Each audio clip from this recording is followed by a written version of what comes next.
기독교를 구원의 종교라고 하는데 그 구원의 확신과 그 확신 후에 이어지는 헌신, 진정한 헌신에 대해서 말씀을 나누기로 합니다. 최근에 우리 한국 신학자들 중에 다른 종교에도 구원이 있다 하는 그런 이론을 가져와 가지고 그 신학생들 많이 혼란스럽게 하는 그런 일이 간간히 지금 들려오고 있습니다. 그래서 이른바 다원주의적 그 신학이라는 입장인데요. 지금까지는 우리가 기독교만이 유일 절대적 구원론을 가지고 있다 이렇게 생각했는데 이 기독교 근본을 뒤흔드는 다른 종교에도 구원이 있다 이런 말이 나오면서 성도들이 듣고는 큰 혼란에 빠지고 그 신학 교수님들이 이제 그런 말씀을 하시니까 일선에 목회하는 사람들도 큰 혼란에 빠져 있습니다. 그래서 오늘은 우리가 성경이 말하는 그 구원에 관한 것을 좀 더 공부하고 또 구원에 관한 것을 마치 구원파의 전유물인 것처럼 그렇게 생각하는 것도 잘못된 것이고 또 구원에 관한 걸 잘 가르치지 않는 것도 문제가 되겠고 또 그것만 문제가 아니라 마치 기독교가 정말 구원 이외에 아무것도 없는 것처럼 구원만 말하고 그 다음은 그저 또 딴 걸 가르치지 않는 이런 것도 이제 문제가 됩니다.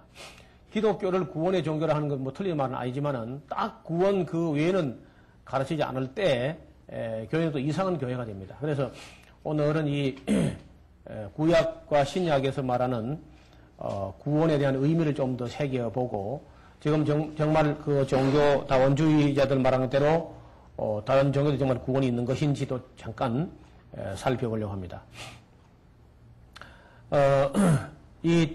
만약에 말이죠. 만약에 기독교 외에 다른 종교에도 구원이 있다고 한다면은 예수님이야말로 참 가장 어리석은 분 중에 한 분이 될 거야. 아니, 다른 종교는 십자가에 못 박히도 않고 구원했는데 예수님 막 그렇게 피투성이 돼가지고 혼자만. 어떻게 생각하세요? 그 말이 안 되거든, 그렇죠? 그 그리스도교에서 예수님은 정말 십자가를 지고 그 피를 흘려서 대속의 죽음과 그 보혈로서 우리 죄를 도말함으로 우리가 죄 사함 받고 구원을 얻게 되고 영생을 얻는다 하는 이 기독교 기본이 되는 건데 이걸 흔들어 버리면 뭐 기독교 있으나 마나죠. 다른 종교의 구원이 있다면 우리가 선교할 필요도 없잖아요. 그래서 아주 원래 진리는 간단한 건데. 단순하고 간단한 건데 자꾸 그 학문적으로 이상하게 만들어서 타 종교의 구원이 있다 이런 말을 이제 하는 것 같아요. 다른 모든 그 종교의 어떤 교주가 아무 피도 흘리지 않고 십자가도 지지 않고도 구원의 길을 닦았는데 예수님만 비참하게 십자가를 지면서 구원의 길을 닦았다. 매우 이상한 이론 아닙니까? 제가 신학교 공부할 당시인데, 신학교 논문 중에 오늘의 구원이라, 오늘의 구원이 다르고 뭐 어제의 구원도 다릅니까? 근데 오늘의 구원론 하면서 오늘의 구원이 뭐냐? 그때 신학자들은 오늘의 구원은 예수님의 그 십자가의 보혈로서 죄사함 받고 구원받는 것이라고 보지 않고 그 당시에 그 오늘의 구원이라는 말을 쓰는 사람들은 인간화가 구원이다. 어렵죠? 인간들을 자꾸 비인간화 해갔는데, 인간을 다시 인간화하는 것이 구원이다. 이렇게 이제 신학적으로, 우리가 공부할 때 한 30년 전에 벌써 그런 말이 나왔어요. 현대 산업사회가, 혹은 또 공산주의가 인간을 기계화하거나 아니면 뭐 기계에 들어붙어 있는 어떤 부속품처럼 그저, 돈을 위해서 그저 인간성이 다 파괴되고 기계에 매여 있는 기계 부속품처럼 그렇게 돌아간다 해가지고 이제 역시 비인간화된 것이고 또 비인간화의 극치가 군인을 만드는 거야. 군인은 그야말로 무기죠, 무기. 그래서 어지간하면 전쟁이 안 나야 되는데 전쟁이 나면 그야말로 사람이 무기처럼 돼가지고 사람 가지고 사람 죽이는 그건 정말 없어야 될 일인데 그때 이제 군인을 만든 것이 비인간화의 극치다 하면서 이제 신학자들이 그런 말들을 했습니다. 그래서 이념을 위해서 이제 싸우다가 죽게 하거나 또 어떤 다른 인간을 신격화 하는 것도 이제 비인간화야. 한 사람을 지나치게 그저 신격화하는 것도, 인간이 인간으로 나와야 되는데 인간을 신격화하니까 그것도 비인간하죠. 이런 걸 두고 이제 당시에 오늘의 구원은 인간을 인간되게 하는 것이다. 인간화 이런 말을 했어요. 그러니까 그 성도들 들으면 정말 굉장히 어려운 얘기죠. 그래서 이 인간화라고 이제 구원을 규정하고 모든 사상에서 모든 이데올로기에서 다시 비인간화된 것을 인간화하는 것이 오늘의 구원이다. 이런 식으로 막 주장을 했단 말이에요.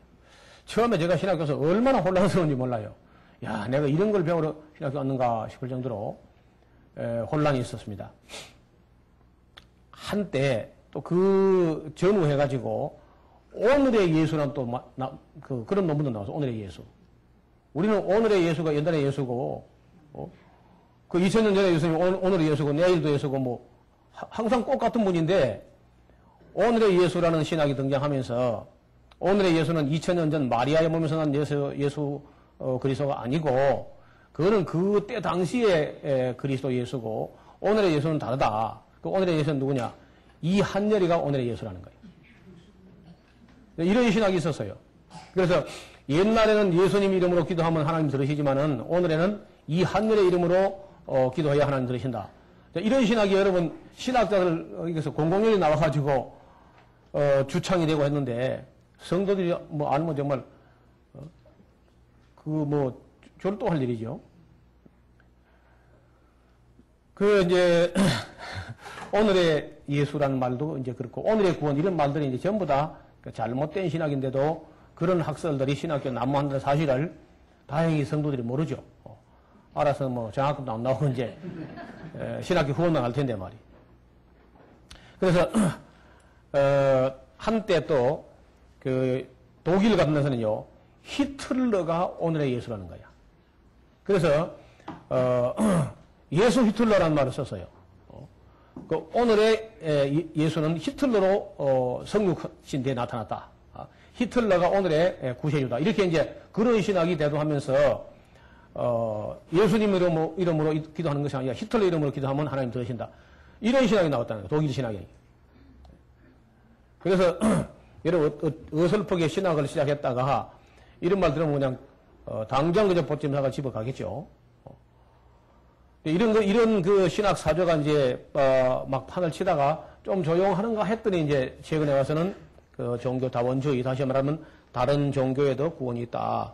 정상으로 올라가는 방향은 똑같고 출발점이 다를 뿐이다. 이렇게 해서 이제 그 종교 다원주의자들은 다른 타 종교, 그리고 예를 들어서 뭐 세계 4대 종교, 8대 종교 이런 종교는 다 구원이 있다고 이제 주장을 해요.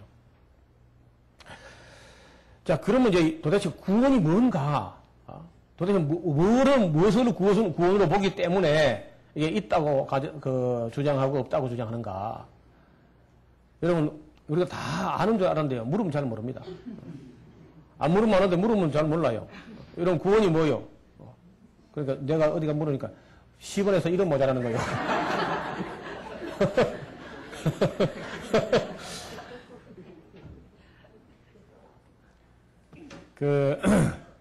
우리가 구원하는 개념이 변천되어 왔어요. 구약시대의 구원이라는 말하고, 신약시대의 구원이라는 말이 달라요. 신약시대에도 구원이라는 단어가 나온다 해서 다 오늘 우리가 말하는 이제 죄사함 받고 영생으로 구원받는 거하고 다른 경우도 많이 있습니다. 신약성경 안에도. 구원이라는 단어를 제가 이게 쭉 뽑아보니까, 구약시대의 구원이라는 것은 대개 전쟁 같은 어떤 위험에서 위기를 모면하는 거, 이런 게 구원이야.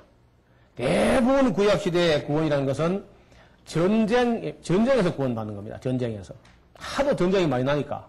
그리고 이스라엘 나라가 이제 그 지정학적으로 강대국 그 틈새에 끼어 있기 때문에 항상 외부로부터 침입을 받고 그런 그 위기를 날마다 그저 경험하는 그런 위치에 있어서. 그러니까 전쟁이 나거나 위험을 닥쳤을 때 어떻게 구원받을 것인가. 그런 구원으로 구약성에 거의 그런 구원입니다. 개념이. 그러다가 이제 오늘 우리가 마태복음을 이제 보겠는데 마태복음 그 1장 18절 한번 봅시다. 신약에서는 전혀 다른 구원관이 나오는데 마태복음 1장 18절 제가 읽겠습니다. 예수 그리스도의 나심은 이러하니라. 그의 모친 마리아가 요셉과 정혼하고 동거하기 전에 성령으로 잉태된 것이 나타났더니 그 남편 요셉은 의로운 사람이라. 저를 드러내지 아니하고 가만히 끊고자 하여 이 일을 생각할 때에 주의 사자가 현몽하여 가로되 다윗의 자손 요셉아 네 아내 마리아 데려오기를 무서워 말라. 저에게 잉태된 자는 성령으로 된 것이라. 아들을 낳으리니 이름을 예수라 하라. 이는 그가 자기 백성을 저의 죄에서 구원할 자이심이라 하니라. 그 줄을 좀 꺼볼까요? 아들을 낳으니 이름을 예수라 하라. 이는 그가 자기 백성을 저희 죄에서 구원할 자이심이라 하니라. 그래서 이 복음서 안에서 맨 처음 나오는 이 단어, 구원이라는 단어가 천사가 일러준 구원이에요, 이게. 천사가 한 말이죠. 천사가 이제 요셉의 꿈에 나타나가지고 아들을 낳거든 이름을 예수라 하는데 그 예수라는 말은 뭐 전쟁에서 구원하는 것이 아니라 그 자기 죄에서 자기 백성을, 자기 백성입니다. 모든 만백성이 아니에요. 자기 백성을 저희 죄에서 구원할 자십니다. 그래서 죄에서 구원받는다 하는 이거는 그야말로 청천벽력 같은 얘기고 구약시대에서는 전혀 이런 개념도 없었어요. 그러다가 이제 여기 천사가 처음으로 구원의 개념을 전혀 뭐 그야말로 혁명적인 그런 변화가 온 겁니다. 유대인들은 메시아 다시 말하면 구세주를 기대하고 고대할 때도 이런 메시아를 고대한 게 아닙니다. 유대인들이 메시아가 온다, 다윗의 자손을 온다, 베들레헴에서 탄생한다 할 때 일반적으로 유대인들은 죄에서 구원한 그런 메시아 말고 그냥 오자마자 로마를 끌어버리고 헤롯을 그냥 박살내버리고 온 천지를 다 다윗처럼 막 여호수아처럼 가는 곳마다 승승장구하는, 그래서 모든 세상 이방인들을 다 전부 다 노예로 삼아버리는 그런 어떤 강력한 어떤 군주가 그런 어떤 영웅이 나타나기 바란 것이지, 누구 뭐 자기 피를 흘려가지고 남의 죄를 어떻게, 이런 메시아는 상상도 안 한 거예요. 그러다가 이제 이 사도들에게 큰 충격이 온 거예요, 이건 정말. 예수님을 따라다닐 때도 심지어 12 제자까지도 예수님을 따라가면은 뭔가 그래도 한 자리 한다. 누가 주의 우편에 좌편에 하느냐. 그런 거 신경전 버리고 따라다녔거든요. 그러다가 이제 이 마태복음을 기록할 때 그 연도가 정확하지 않습니다만은 50년에서 60년, 50년에서 AD 한 50년부터 한 55년 정도, 56년, 70년까지도 안 갔을 겁니다. 그 어간에 이 마태복음이 기록되는데 이미 이들은 메시아가 이제는 다윗처럼 여호수아처럼 외부 주변에 무슨 나라를 막 쳐부수고 그런 무력으로 물리적인 어떤 그런 구원이 아니고 죄에서 구원한다 하는 걸 안 거죠, 이제는. 그런데 그럼 예수님께서 제자들과 3년 동안 사역하실 때, 말씀 전하실 때 내가 온 것은 죄에서 구원하려고 왔다, 이런 말을 직접 했냐면 별로 그런 게 없어요. 그렇게 명확하지 않습니다. 그런데 그 이후에 어떻게든지 한 교회 역사가 한 25년, 예수님 성천한 후에 25년, 30년 그 어간에 벌써 이 구원에 관한 얘기가, 우리가 지금 예수님이 오셔서 우리에게 제시한 이 구원이라는 것은 무력으로 어떤 다른 외부 적을 물리치는 그런 구원 차원이 아니라 죄에서 구원한다 하는 쪽으로 이미 확정이 된 거야. 그리고 이제 천사가 한 말을 필두로 해가지고 바울 서신까지 이제 가게 되면은, 바울이 이제 서신 중에서 특히 이제 로마서 11장까지, 로마서 1장부터 11장까지 보면 이제 구원론을 아주 체계적으로 정리를 하죠. 혹은 갈라디아서라든지 에베소서 같은 데서도 구원에 관한 이야기가 전혀 구약시대에 유대인들이 갖고 있던 구원하고는 다른 구원이에요. 많은 성도들, 심지어 교역자들까지도 사람 소원에 대해서는 상당히 열심을 가지고 추구하는데 하나님 소원은 거의 다 관심이 없어 합니다. 우리가 성경을 읽어보면 하나님의 소원이 뭔지, 하나님의 선하시고 기뻐하시고 온전한 뜻이 무엇인지 분별하도록 하라고 했는데 불구하고 전 성경 전체를 통해서 우리가 하나님의 소원에 좀 관심을 기울여야 되는데 전혀 그렇지 못해요. 그래서 이런 것도 이제 공부를 좀 하겠습니다. 그러니까 가장 중요한 것이 늘 빠져 있고, 우리 한국 교회가 뭐든 잘하는 편이야. 우리 다른 나라보다 찬양도 열심히 하고, 기도도 열심히 하고, 전도도 어느 나라보다도 열심히 하는 편이고, 헌금도 잘하고, 예배 출석률도 당연히 한국 기독교가 거의 한국 기독교는 거의 99%죠. 출석률이. 이런 기독교가 없어요. 서양, 서구를 가면은 기독교라고 하면서도 예배 출석률은, 10%가 안 됩니다. 기독교인인데 예배 출석률은 10% 잘 안 돼요. 그래서 3, 4%, 한 5, 6%. 그렇게밖에 안 되는데 우리는 딱 믿는다 하면 일단 예배 출석하는 게 99% 나올 정도니까. 그래서 다들 합니다, 다. 헌금도 우리나라 사람들이 잘하는 편이에요. 기부는 잘 안 하지만 헌금은 잘해요. 기부 문화는 우리가 좀 약한 편인데 헌금은 상당히 잘해요. 헌금하는 목적이 또 이제 좀 고약한데, 바친 것에 100배 받을 줄 알고, 상당히 투자 가치가 있는 줄 알고 이렇게 하는, 그건 곤란하죠.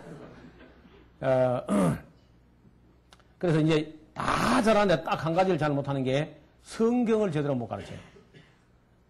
제가 늘 아쉬워하는 거죠. 우리 한국교회가 모든 것 다 잘하는데 제일 근본이 되고 핵심이 되는 성경 66권을 한 절도 안 빼고 제대로 가르쳐야 되는데, 대개 설교 시간에 듣는 얘기는 잘 된다, 복 준다, 제사함 받는다, 이런 얘기. 그리고 거의 밝은 곳, 바짝바짝 하는 하이라이터, 이런 부분만 우리가, 사건이나 인물 중심으로 이렇게 설교하고 만다는 거예요. 그래서 성경 전체를 성도들이 잘 몰라요. 그래서, 이런 것도 우리가 이제 지금쯤은, 우리 한국교회가 한번 각성을 하고, 어느 면이 우리가 많이 취약해 있는가. 제가 볼 때는 성경을 너무 부분적으로 배우고, 너무 이기적으로 배운다는 거예요. 꼭 잘 된다, 복 준다, 그런 것만 살피고, 또 예배 시간에 설교 들은 걸 가지고 그걸 교육으로 생각하니까, 이런 설교가 교육이 부분적으로 되지만은, 그건 거의 어림도 없습니다. 예배 시간에 설교 그 짧은 거 가지고는 평생 교회를 다녀도 66권 중에 가다가 한 권도 잘 몰라요. 그래서 반드시 예배는 예배고 예배 후에 공부 시간이 있어야 되는데 거의 공부 시간은 그저 교회학교, 아동부, 중고등부 조금 할 뿐이고 그것도 깊이 못하고 하니까 일평생 교회를 다니면서도 성경 66권을 통달한다는 건 거의 꿈 같은 얘기죠. 성경을 제대로 이제 공부하고 나면 구원도, 헌신도 좀 개념이 나올 텐데, 우리가 예배 시간에 설교 딱 들은 정도 가지고 유지하기 때문에, 구원에 관한 건 또 이제 확신이 없고, 거기다가 이제, 헌신 같은 거는 그저 주일 저녁에 혹은 주일 오후에 그저 헌신 예배 헌금해서 조금 됐지 않았냐. 그걸 헌신한 걸로 이렇게 착각하는 거예요.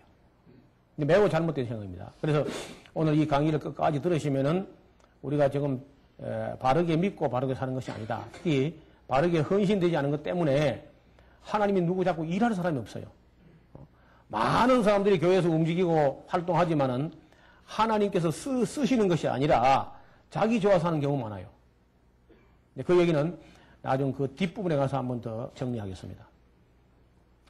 자, 이제 다시 한번 구약에서의 구원의 의미를 정리하고 넘어갑니다. 구약시대 구원은 대개 전쟁에서 승리하는 것과 위기에서 벗어나는 것 정도. 이렇게 이제, 대체로 그렇게, 용어가 그렇게 써있습니다.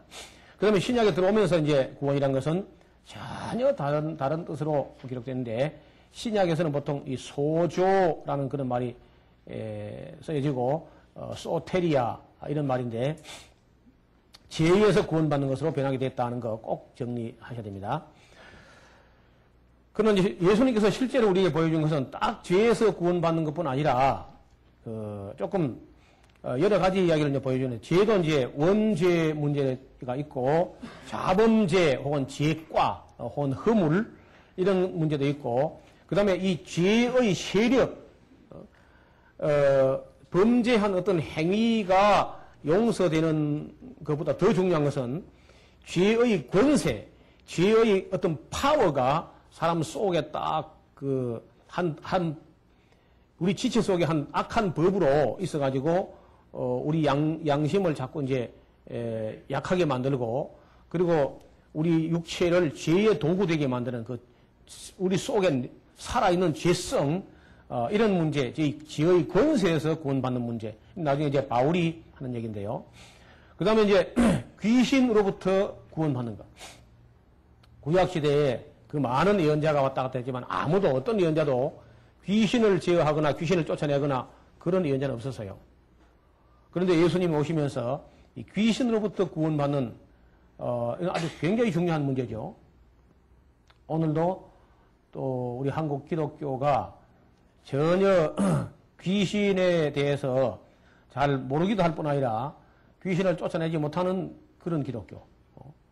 귀신을 쫓아낼 생각도 하지 않고 귀신을 분별도 못하게 이렇게 영적으로 어두워 있는 심각한 문제입니다. 그래서 예수님 오시면서 제일 먼저 귀신들이 쫓겨나가고 질병들이 또 치유되고 그리고 정죄, 죄를 지은 옛날에 지어놓은 거나 지금 짓는 죄에 대해서 정죄로부터 구원받는 것, 그리고 영원한 생명을 얻도록 구원하는 것. 그래서 결과적으로는 영생, 예수님도 예수님 입으로 구원이란 말을 잘 안 썼어요.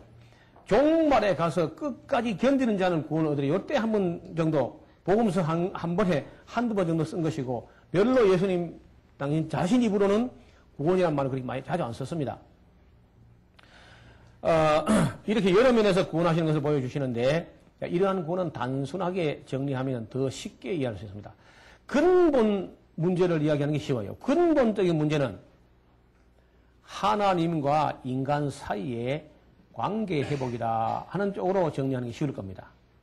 우리가 구원 혹은 영생 하는 문제를 무슨 죄가 어떻게 다 나눠도 복잡해져요. 그런데 제일 쉽게 하면은 하나님과 관계 회복. 하나님과 우리 사람이 사람이 만약에 한 가운데 있다면은 한쪽에는 하나님이 계시고 한쪽에는 이제 악령이 사탄이 있는 거예요. 사람이 여기 있다가 하나님하고 손을 잡고 마귀하고 연결된 줄을 끊으면 이제 구원이 되는 것이고, 반대로 마귀하고 손을 잡고 하나님하고 연결된 끈을 끌어 뿌면 이제 지옥 가는 거예요. 그래서 어느 쪽을 잡을 것이냐, 하나님 쪽을 잡을 것인가, 사탄 쪽을 잡을 것인가, 그거 이제 선택을 해야 돼요. 그래서 하나님께 연결되면 구원이 되는 것이고, 영원한 생명에 연결되는 것이고, 마귀, 이 귀신, 사탄의 이 악령에게 이렇게 연결되면은 뭐 지옥 가는 거죠. 그래서 간단해요. 구원이라는 게.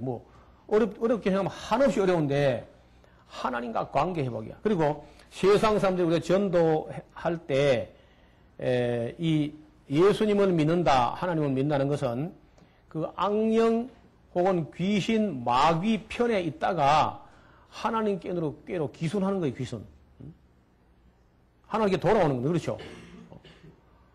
지금까지 사람들이 아담의 자손들 모두가 이 원죄에 빠져있는 모든 사람들이 죄의 편에 서 있고, 그래서 죄의 종로로 하고 있다고. 죄의 종.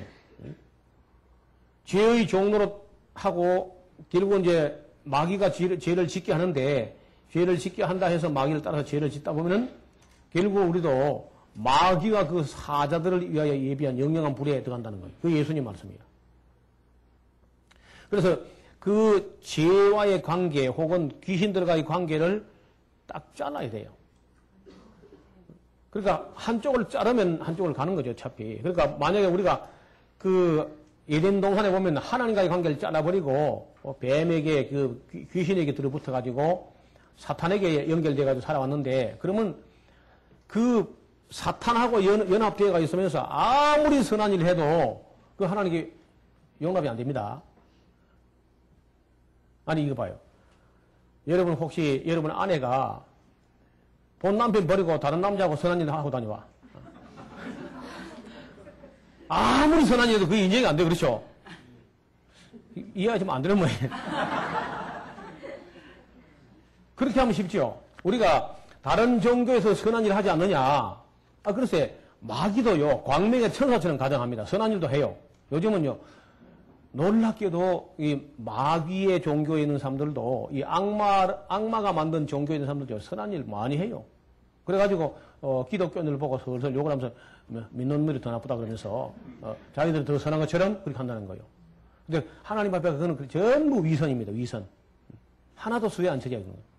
그 자체는 사람에게는 유익하지만 하나님께는 그 위선이 오히려 하나님을 더 믿지 못하게 만드는 거예요. 차라리 죄를 짓고 자기가 악하다면은, 나는 뭐 천하의 악당이고, 하면서 회개할 여지가 있는데, 자꾸 선한 일 하기 때문에, 그 때문에 하나님께 안 나와요, 또. 그래서 어떤 사람들이 그저, 저렇게 착한 사람도 지옥 가야 되느냐. 잘 모르겠는데 제가 볼 때 하나님께 가기는 어려워요. 하나님과 연결 안 되고, 아무리 귀신들하고 좋은 일 많이 해도 하나님께 못 가. 그러니까, 이 개념을 다시 말하면 구원에 대한 개념을 악령들과의 관계를 끊고 착한 일을 우선 안 해도 좋으니까 일단 하나님께 와서 하나님과 관계 회복이 문제야. 선한 일은 그 다음이라, 그 다음에. 관계 회복된 다음에 하는 것이고 중요한 것은 하나님께 돌아오는 거예요. 마귀와 관계를 끊고 돌아오는 게 중요한 거예요. 아까 얘기했죠. 그 여자 이야기. 이상한 여자 이야기. 자기 본 남편, 하고 관계를 끊어버리고 다른 남자하고 놀아나면서 아무리 선한 일 해봐야 하나도 본 남편에게 유익이 안 되는 것처럼 인간이 하나님과의 관계를 끊어버리고 악령이 가지고 아무리 좋은 일 많이 해도 하나님께는 인정이 안 된다는 거예요. 그 점을 사람들이 이해를 못 하시는 것 같아요. 이것은 성경을 창세기부터 계시록까지 여러 차례 읽어보면요, 현저합니다. 그래서 사도 바울이 나중에 이제 로마서 한 거 보면요, 로마서 6장에 보면은요, 어느 곳에 가서 순종하든지 순종함을 받는 자의 종이 되는 것을 알지 못하느냐. 혹은 죄의 종으로 사망에 이르고 혹은 그 순종의 종으로 의에 이른다. 그래서 하나님께 순종하는 의의 종이 될 것인가, 죄에게 순종하는 죄의 종이 될 것인가, 이렇게 되는 거예요. 여러분 자동차 타이어가 못 쓰게 되는 게 구멍이 500개 나서 못 쓰는 건 별로 없습니다. 한 개 나면 못 쓰는 거야 그냥. 그렇죠? 뻥크가 500개 나서 못 쓰는 거 어디 있어. 그냥 한 개 나면 못 쓰는 거지. 사람이 죄를 많이 범하고 적게 범하고 차이일 뿐이 다 죄인이야, 사실은요. 근본 죄가 하나님과의 관계를 끊고 하나님을 등져버린 거, 이게 죄니까. 그래, 그 근본을 어떻게 교회 가서 알게 되는데 얼마나 그런지 몰라요. 그래서, 여러분, 사도 바울도 처음에는 내가 율법의 의로는 흠이 없는 자로라, 이렇게 막 하고, 지극히 큰 사도들보다 내가 조금 더 부족한 게 없다, 막, 이렇게 큰 소리 뻥뻥 치더네요. 연세가 들어갈수록 점점 겸손해져가지고, 모든 성도 중에 지극히 작은 자보다 더 작은 나에게 뭐 이렇게 나가더니, 더 가서 내가 죄인 중에 내가 괴수다. 사도 바울이 그렇게 나가는 거예요. 갈수록 겸손해지는 거예요. 놀랍게도 하나님을 알면 알수록 우리가 참 부족하고 모자라고 또 그러면서 어설프게 뭐 조금 죄를 지어가면서 조금 덜 진 걸 가지고 막 교만 떤 게 그렇게 참 하나님께 죄송하고 그래서 제가 막 좀 울은 것 같아요. 한 이틀 밤낮을. 그렇게 울고 나니까 사람이 무슨 눈이 열린 거야.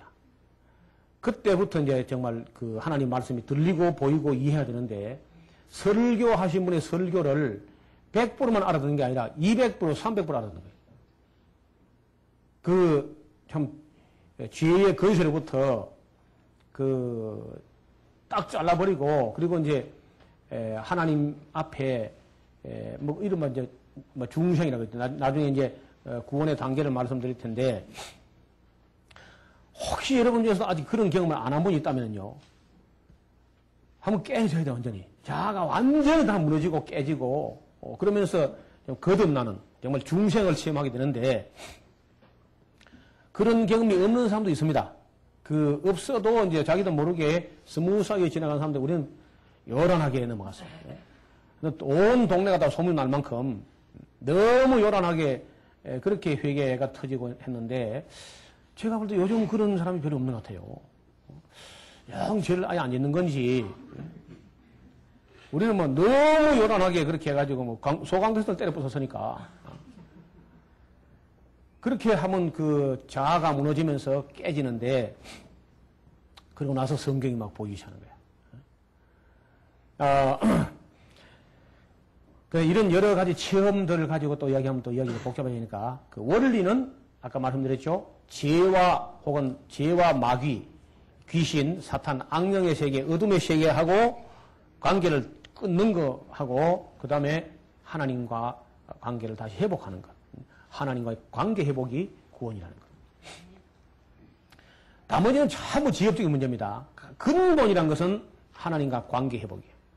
관계 정상화, 관계 회복.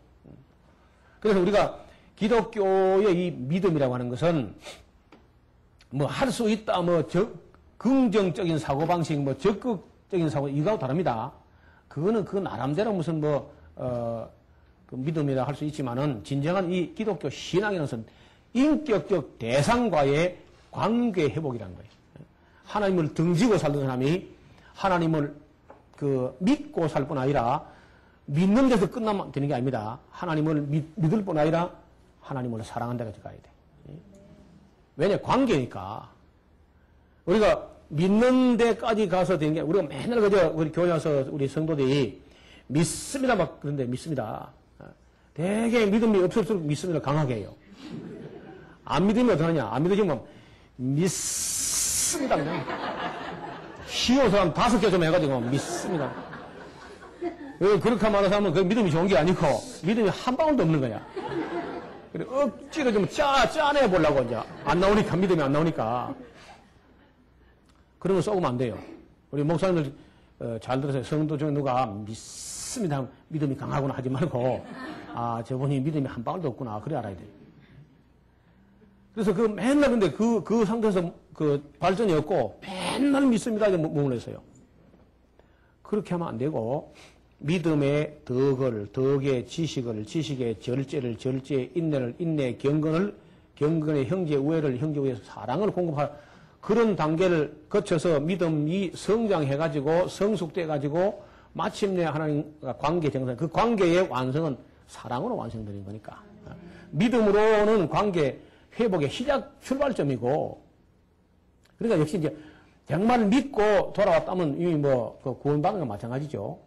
그래 실제가 우리가 구원이라는 건 우리가 부활을 해서 영화로운 세계에 들어가야 구원이 완성되지만은 그게 이제 보장이 되니까 지금 진심으로 회개했다면은 그 다음에는 그 뒤로 이어질 모든 단계는 보장이 되니까 우리가 구원 얻었다 확신한다 하지만은 확신이란 것도 그는 어떤 감정 그는 별로 의미가 없어요. 막 내가 구원받은 것 같다는 감정이 있다는 거 그게 중요한 게 아니고 사실이 중요한 거니까. 그래서 내가 정말 하나님께 돌아왔느냐. 그리고 그보다 더 이제 기본적인 것은요. 교회를 다니면서도 열심도 있고 봉사도 하는데 주일도 성수하고 심지어 헌금도 드리고 하면서도 근본을 물으면 근본이 안 되는 사람이 있어. 예를 들면 이런 겁니다. 한참 교회 다녔는데 사람 보고 진심으로 솔직히 말해서 하나님 계신 걸 믿습니까? 그러면 그러세요 하는 거예요. 그러면 구원받은 확신 아무 의미가 없어. 그는 계신 것도 안 믿는데 그게 어떻게 믿음이 되겠습니까? 그래서 맨 기초부터 우리가 믿음을 좀 점검을 해서 자꾸 진도만 나가려고 할 게 아니라 맨 기초부터 하나님 계신 걸 믿는가 물어봐야 돼. 저는 세례받을 때 꼭 그걸 물어보면 맨 먼저 폐 일어나고 십자가나 무슨 그런 거 한참 삼위일체나 이런 거 한참 후의 일이고 맨 기본적으로 하나님이 계신 걸 믿는가 그걸 꼭 물어봅니다. 그거에 안 믿어진 사람은 그 문제부터 해결해야 돼. 하나님이 계신 것도 안 믿는데 믿는 말 그 자체가 전부 거짓말이니까. 근데 이 거짓 믿음을 가지고 스스로 속이면 안 된다는 겁니다. 아주 믿음 그 자체가 믿을 만한 믿음인지 사실에 기초한 아무리 흔들려도 흔들릴 수 없는 사실에 기초한 그런 믿음을 갖고 있는지 점검을 해야 돼요. 여러분 교회 가서 이제 한번 솔직하게 한번 해보자 하고 이야기하면요. 그 가짜 믿음이 많다는 거예요. 이런 사도 바울이 디모데에게 편지하면서 내 속에 있는 거짓 없는 믿음을 보고자 함이라 그런 말이 나와요. 거짓 없는 참 믿음. 자, 그래서 이제 조금 더 근원까지 좀 더 올라가서 보니까 우리가 이 구원되고 하는 것은요, 그 출발점이 우리에게서 출발된 것이 아니라 하나님의 예정에서부터 출발하고 있는 우리 구원이라는 게. 이거 이제 구원파 같은 사람 잘 안 믿는 얘기인데, 예정을. 그 예정을 그리스도 안에서 예정했다 하면서 어정쩡하게 하는데, 성경을 말할 창세 전에. 창세 전에 우리를 예정을 했던 하나님께서. 지난번에 우리 예정론 좀 말씀드렸죠? 예정론 교회란. 예정을 하셨고, 그리고 때가 되면은 하나님께 불러요, 그 사람을요. 대개 전도라는 방법을 통해서 부릅니다. 전도. 자기 지혜로는 거의 하나님을 찾지 못합니다. 여간 철학자, 신학자, 학문가 안 돼요. 하나님께서 어떤 영혼을 이제 불러서 거듭나게 하지 않으면은 사람이 자기 지혜로는 절대 하나님을 찾지 못해요. 그래서 몇천 년 시간 줘도 철학자들이 하나님 못 찾습니다. 어디까지 가느냐? 그 하나님 같은 어떤 절대자, 전능자, 일자, 제1원인 어떤 그런 모든 존재를 존재케 한 존재자 이런 것이 있기는 있겠다. 그거까지 가요. 인간의 인지 한계가 그거까지 갑니다. 어떤 모든 만유, 만물을 존재케 한 어떤 존재자가 있기는 있겠다. 그걸 일자라고 하면 일자. 일자하고 모든 것을 움직이가 하면서 자기는 움직이지 않는 부동의 동자 막이래요. 철학자들이. 자기는 움직이지 않으면서 모든 걸 움직이게 하는 어떤 운동의 원인으로서의 무슨 그런 일자가 있다. 제1원인이 있다 하면서도 하나님이라고 못 불러요. 그 사람들이. 하나님이라고 부르면 신앙이 돼버리니까.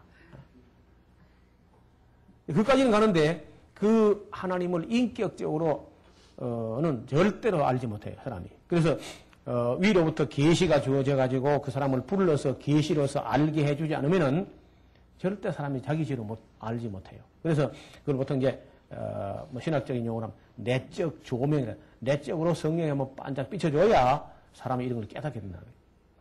성령의 조명이 없이는 사람이 진리를 잘 깨닫지 못하는 거예요.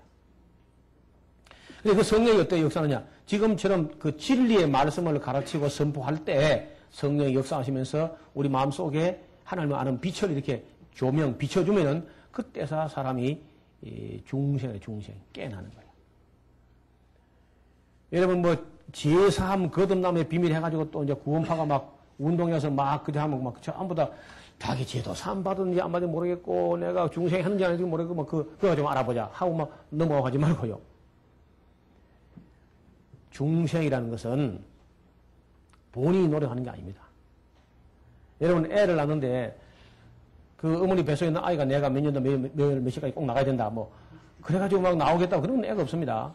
엄마가 산고를 치는 것이지 아는 그냥 가만히 나오는 거야. 가만히 있는데. 그처럼 중생도 우리 개인이 내가 노력해가지고 중생 되는 게 아닙니다. 전부 여기까지가 예정이나 소명이나 중생까지가 이게 전부 다 하나님이 하게 하시는 거예요. 하나님. 그리고 나서 이제 거듭 중생, 이 사람이 중생해야 믿음이 생겨요. 하나님을 믿는 믿음, 나중에 믿음이 뭔지 조금 더 있다, 제가 일부러 크게 해놨죠? 믿음이 아주 중요하니까. 거듭나야만 사람이 믿습니다. 우리는 믿어야 거듭나는 것처럼 하는데 아니고, 예정하신 하나님께서, 사람을 불러요. 보통 소명도 나누는데, 외적 부르심, 내적 부르심 이런 말도 합니다. 외적 부르심은 교회까지 오게 하는 것 정도고, 내적으로는 그 영혼이 하나님께로부터 부름받는 그런 소명이 있고, 그러면서 바로 중생인데 이것이 이 소명과 중생과 믿음과 회개 이게 사실은 거의 동시적으로 일어나는 사건입니다. 대체로. 소명을 받으면서 중생하면서 믿어지면서 회개가 터지는 게 거의 동시적 사건인데 논리적 순서로 할 때는 하나님이 부르실 때 사람이 거듭나게 되고 거듭나야 믿음이 생기는 거야. 거듭나지 않으면 믿음이 없습니다. 거듭난 사람이 중생한 사람이 믿음이 생기고 믿음이 생겨야만 회개가 터지는 거야. 그래서 이런 것이 거의 일순간에 함께 막 터지는 일인데 보통 이제 그 구원받는 중생 여기다만 가장 초점을 맞추고 이것만 극대화합니다. 그래서 사도 바울은 이 믿음이라는 걸 중심에 놓고 이야기하는 편이고요. 그리고 성경 전체는 중생보다는 이제 이 믿음이란 것. 왜냐하면 여기 이 중생하고 회개 그 사이에 믿음이 있어가지고 믿음을 가지고 믿음이 있어야 또 소망이 생겨요, 또. 하나님이 약속하신 것을 지적으로 깨닫고 그걸 믿으니까 그게 미래니까 소망이죠. 미래에 대한 믿음이 소망이야. 무슨 말이 됩니까? 미래에 더 좋은 세계가 있다는 걸 내가 믿으니까 그게 소망이 되는 거죠. 믿음이라 믿음. 과거에 나를 예정하셨고 선택하셨고 나를 보내셨고 내가 거듭나게 됐다 하고 믿는 것이고 미래에 이제 영원한 세계가 있다는 건 믿으니까요. 그러니까 전체가 이제 우리 믿음인데 그러면서 회개라는 것은 이제 결정적 일회적으로 결정적 회개가 한 번에 있습니다. 한 번에 있는 거죠. 결정적 회개가.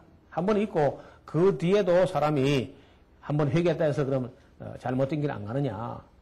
사소하게 지옥으로 다시 돌아가지 않지만은 또 삐딱한 길 갔다가 또 원궤도 돌아와야 돼요. 그런 것도 회개를 할 수 있습니다. 그러니까 구원파는 막 회개 한 번 하면 다시는 회개하면 안 된다. 이렇게 하는데 그렇지 다른 길 안 가면 회개 안 하면 되죠.